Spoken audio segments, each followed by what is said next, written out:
La banane est faite sur mesure, exactement. D'accord. Bonjour, Bon. bonjour. Ah oui, d'accord. Oui, c'est vraiment un téléphone. Truc de téléphone. C'est un téléphone, tout à fait. Un téléphone banane. Ouais, exactement.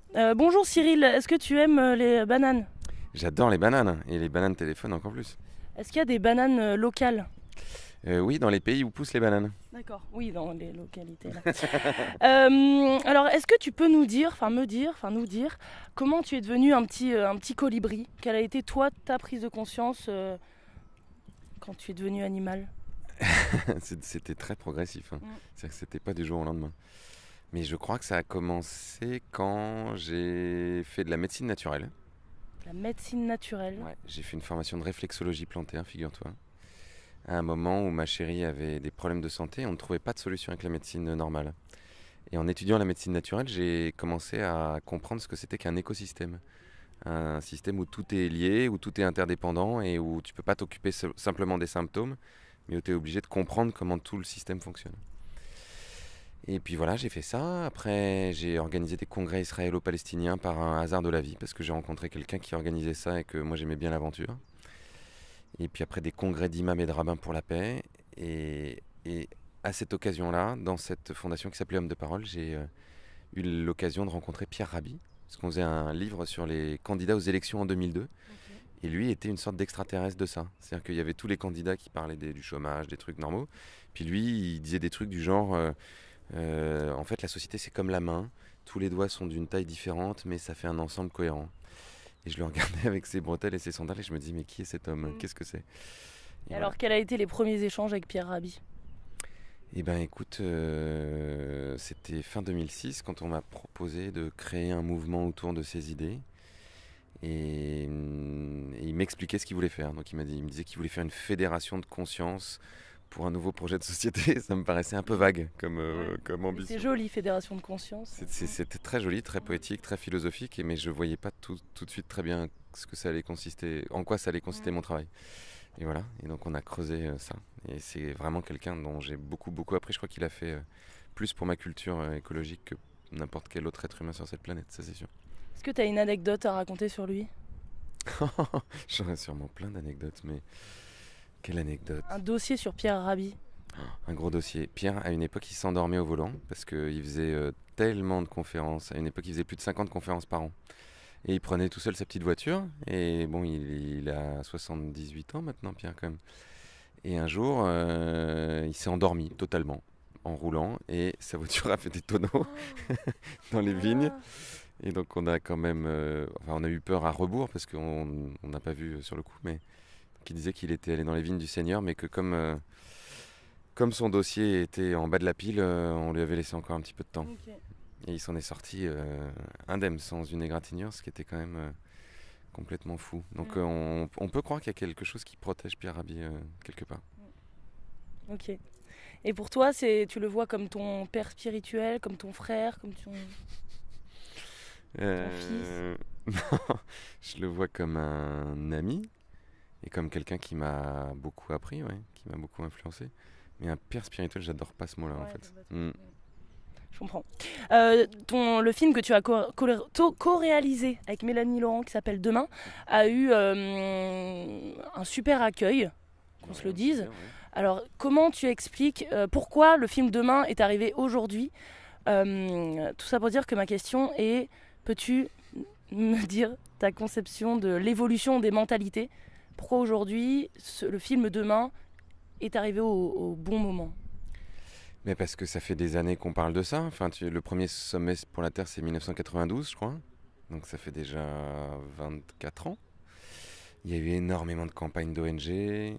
Donc on arrive à un moment où la plupart des gens savent qu'il y a un problème. Ils sont au courant. Ils ont souvent été largement culpabilisés, largement informés, largement effrayés par tout ce qui se passe. Et beaucoup d'entre eux, à mon avis, en tout cas moi c'est le constat que je faisais, étaient prêts à passer à l'étape d'après qui était ok, on a compris que ça va pas, maintenant qu'est-ce qu'on fait?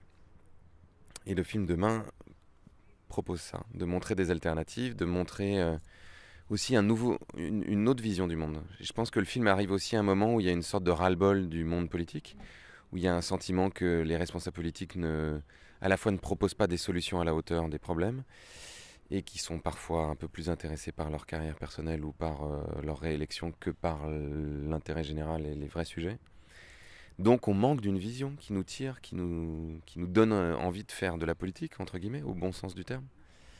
Et le film est aussi une sorte de proposition sur ce terrain-là. On tâche de montrer quel pourrait être un projet collectif qui nous rassemble et qui nous donne du travail pour les décennies à venir. Et est-ce que tu penses qu'il y a des gens, que ce film a réussi à sensibiliser des personnes qui n'étaient pas du tout sensibilisées à ça? Ah bah moi j'en ai vu. Ouais. Ouais. Raconte-nous justement une rencontre ou je sais pas, une personne qui était, je sais pas, ultra pessimiste, râleur, on va tous crever, tout ça, et que tu as réussi à émouvoir, que vous avez réussi à émouvoir avec le film. Pas que ça, mais je me souviens d'une réunion dans une rédaction d'un grand magazine féminin avec une des membres de la rédaction qui me disait moi depuis que j'ai vu votre film, vous comprenez, maintenant je recycle mes bouteilles en verre. J'ai dit, ah bon? Ah ouais. Ah oui. Je ne savais pas que ça se recyclait. Non mais on y était presque, tu vois. Ouais. Donc en 2015 que quelqu'un recycle pas son verre, pour moi c'était un peu de la science-fiction. Mm. Mais donc je me suis rendu compte qu'il y avait des gens qui étaient très très très très très loin, qui faisaient rien du tout et qui en voyant ça se sont dit waouh, mais en fait oui, il faudrait que je m'y mette. On a vu pléthore de gens dans la tournée, puisqu'on a tourné dans pas loin de 60 villes en France, je pense, qui nous disaient oh là là, mais j'avais pas envie d'aller voir ce film, j'étais sûr que j'allais me faire chier comme un rat mort, que ça allait être encore un nouveau documentaire écolo, culpabilisant, anxiogène, tout ce que tu veux. Moi je suis pas du tout écolo, alors c'est ou ma femme ou mes amis ou mes enfants qui m'entraînaient là. Et en fait j'ai adoré et ça m'a donné envie de faire plein de trucs et j'ai trouvé que c'était un super film au-delà d'être simplement un documentaire utile. Donc ça c'était la plus belle des victoires parce qu'on voulait justement faire un film qui soit pas pour les militants, qui soit pour les autres.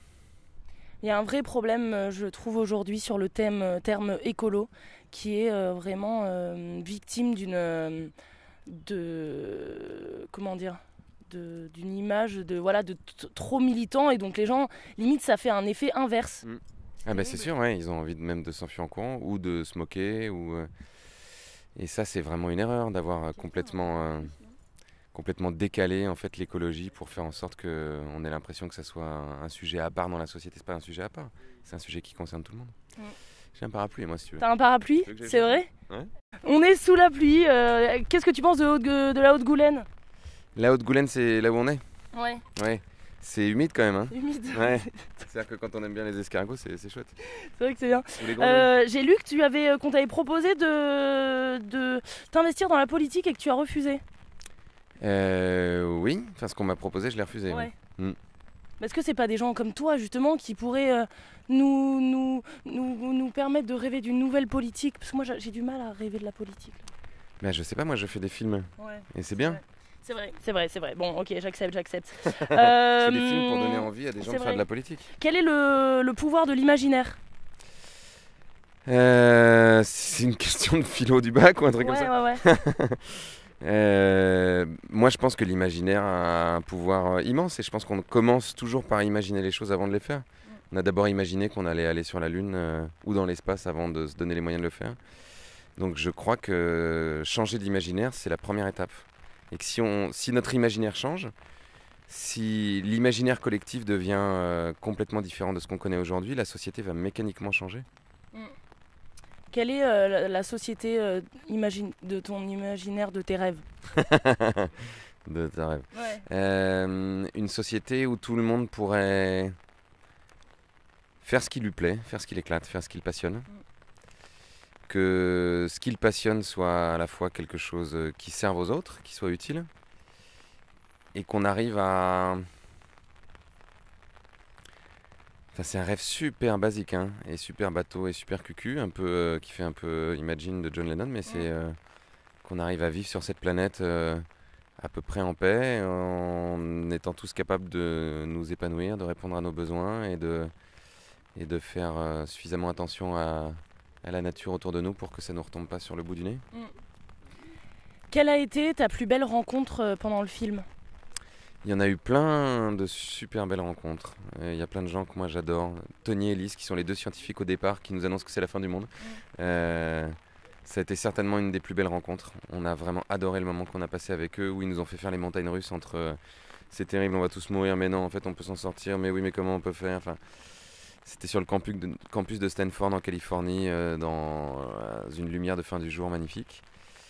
Et puis Rob Hopkins, que j'adore, qui est le fondateur du mouvement des villes en transition, qui est un type délicieux, drôle, d'une finesse et d'une profondeur rare. Et j'aimerais bien qu'il y ait plus d'êtres humains comme ça sur cette planète. Qu'est-ce qui s'est passé de rigolo pendant le tournage? Qu'est-ce qui s'est passé de rigolo?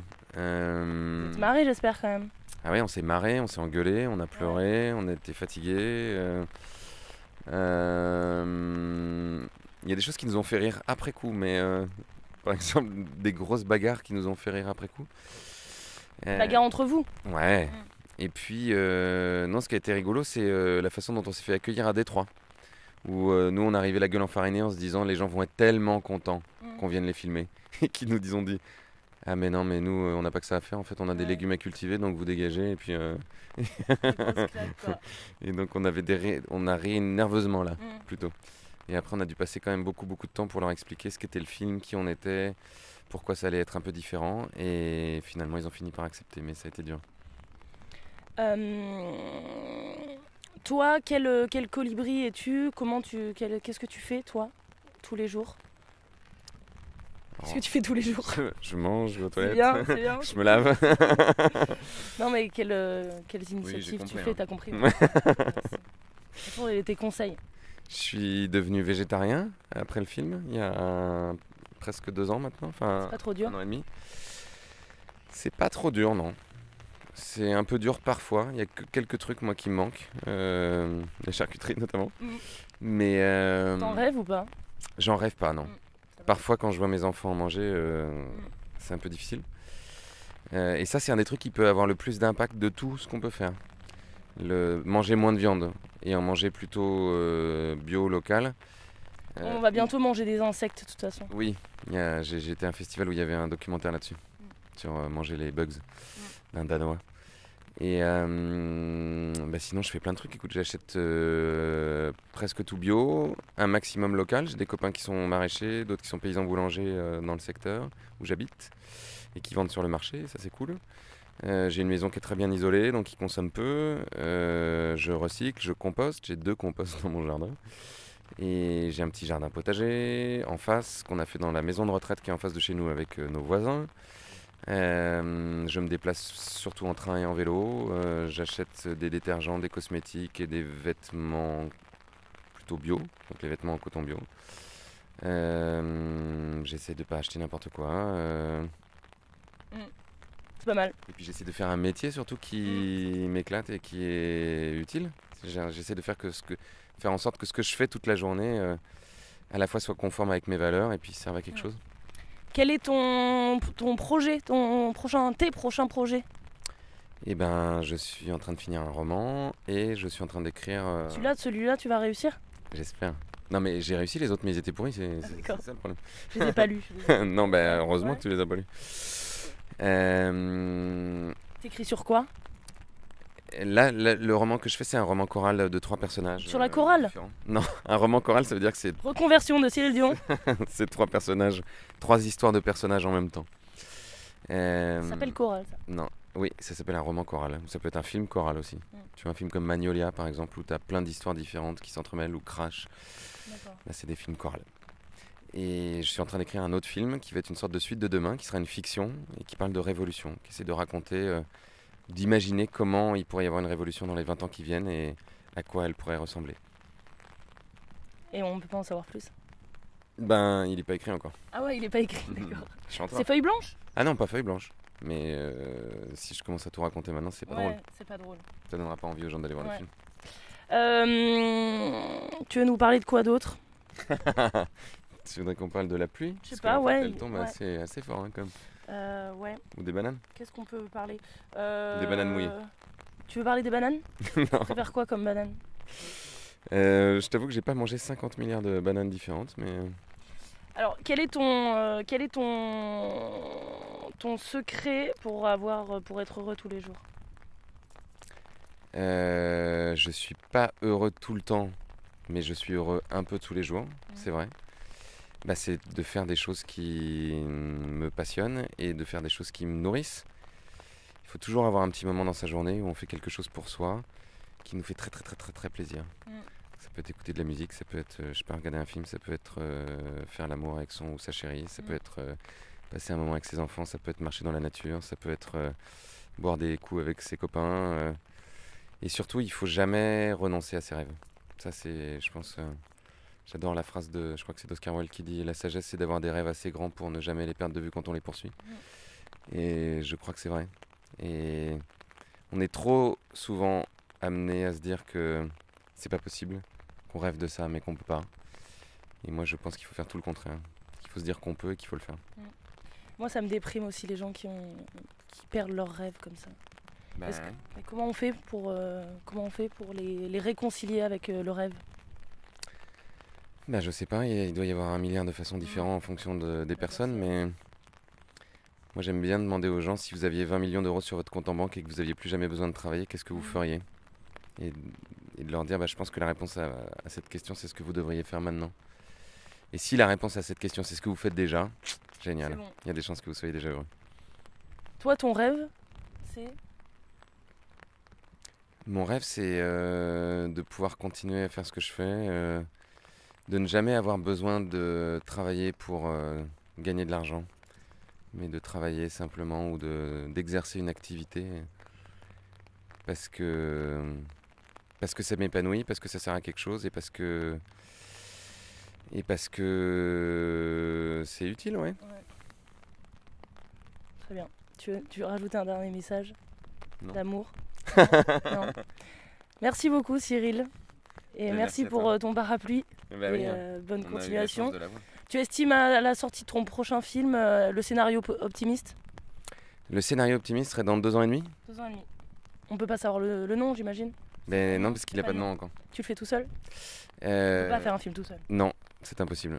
Mais je vais sans doute le réaliser tout seul, mais avec plein de gens. Ok. C'est cool. C'est cool.